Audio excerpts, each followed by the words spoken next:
Negara Iran dilaporkan mempercepat produksi rudalnya dengan ambisi mampu menembakkan hingga 2.000 rudal sekaligus dalam konfrontasi berikutnya dengan Israel. Upaya ini dinilai sebagai langkah strategis untuk menghadapi sistem pertahanan canggih Israel.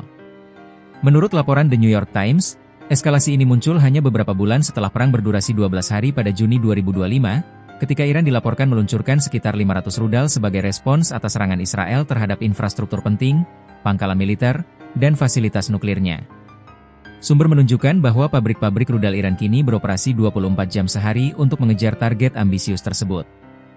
Jika terjadi perang lagi, mereka berharap dapat menembakkan 2.000 rudal sekaligus, bukan 500 selama 12 hari seperti pada bulan Juni, kata Ali Faez, Direktur Proyek Iran di International Crisis Group, dikutip Selasa, 11 November 2025. Program rudal Iran yang berkembang pesat ini menambah persaingan ketegangan di kawasan Timur Tengah. Para analis menilai bahwa jika Teheran berhasil mencapai kapasitas tembakan massal tersebut, maka sistem pertahanan multilapis Israel dapat menghadapi tekanan besar yang belum pernah terjadi sebelumnya.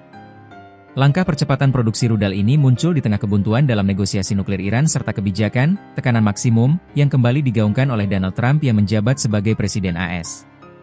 Kondisi diplomatik Iran yang semakin terisolasi dari Barat juga menjadi latar belakang penting. Dalam beberapa tahun terakhir, dukungan diplomatik untuk Iran dilaporkan menurun, sementara kekuatan Arab seperti Arab Saudi, Mesir, dan Uni Emirat Arab memperkuat hubungan dengan Washington. Didorong oleh kondisi ini, Teheran tampak mengandalkan kekuatan domestik termasuk pengembangan rudal dan aktivitas nuklir sebagai bentuk jaminan keamanan terhadap berkurangnya pengaruh diplomatiknya di kawasan. Bagi Israel, kemajuan teknologi rudal dan nuklir Iran dipandang sebagai ancaman eksistensial. Beberapa pejabat Israel menyebut bahwa sekalipun tekanan AS sempat menghentikan serangan pada Juni lalu, mereka tetap siap melanjutkan operasi militer jika Teheran terus memperluas program senjatanya. Sementara itu, Iran mengonfirmasi bahwa Inspektur International Atomic Energy Agency, IAEA, telah mengunjungi beberapa situs nuklirnya pekan lalu, termasuk reaktor riset Teheran. Namun, akses ke beberapa fasilitas utama seperti Fordow Fuel Enrichment Plant dan Natanz Enrichment Facility masih dilaporkan dibatasi. Juru bicara Kementerian Luar Negeri Iran, Esmail Baqai, menegaskan bahwa, selama kami menjadi anggota NPT, kami akan mematuhi komitmen kami, dan menekankan bahwa penilaian IAEA seharusnya berdasarkan fakta profesional, bukan asumsi politik. Meski begitu, analis mencatat bahwa kemampuan tembakan massal yang ditargetkan Iran menimbulkan tantangan baru terhadap arsitektur pertahanan Israel. Israel memiliki sistem pertahanan multilapis seperti sistem anti-rudal jarak menengah hingga jarak jauh yang selama ini menjadi pilar utama untuk mencegah serangan rudal dari kawasan. Bila Iran benar-benar dapat meluncurkan ribuan rudal secara simultan, maka volume dan kompleksitas serangan dapat melampaui kemampuan deteksi, pelacakan dan penghancuran Israel. Beberapa pakar militer menyatakan bahwa kondisi ini dapat mendorong Israel untuk mengambil langkah preventif atau proaktif guna menetralkan fasilitas rudal Iran sebelum kapasitas itu benar-benar matang. Namun, setiap tindakan seperti itu di kawasan yang kompleks dan penuh aliansi bisa memicu eskalasi yang lebih besar. Dalam konteks ini, percepatan produksi rudal Iran juga mencerminkan adanya kalkulasi strategis bahwa konflik dengan Israel bisa terjadi kapan saja. Dengan menghidupkan mesin produksi rudal secara terus-menerus, 24 jam sehari, Iran ingin mengirim sinyal bahwa pemerintahannya siap secara militer. Di sisi lain, hal ini juga menjadi pesan bagi aktor raya kawasan dan global. Teheran belum tergantung sepenuhnya pada diplomasi Barat atau sekutu regionnya. Meski demikian, beberapa catatan penting perlu diperhatikan.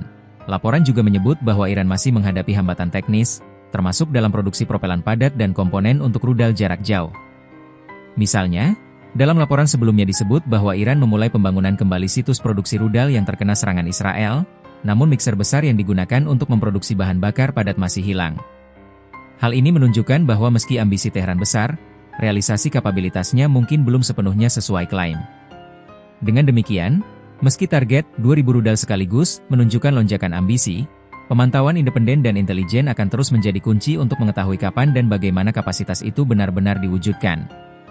Bagi komunitas internasional, perkembangan ini menjadi salah satu titik fokus penting bagi stabilitas kawasan, konflik Israel-Iran, dan proliferasi rudal di Timur Tengah. Ambisi Iran untuk meningkatkan produksi rudal hingga ribuan unit sekaligus menghadapi Israel menciptakan dinamika baru dalam persaingan militer regional. Meski tantangan teknis masih ada, perubahan kecepatan produksi dan skala tembakan yang diinginkan menandakan bahwa Iran memposisikan dirinya dalam persiapan konflik yang dianggap mungkin terjadi kapan saja.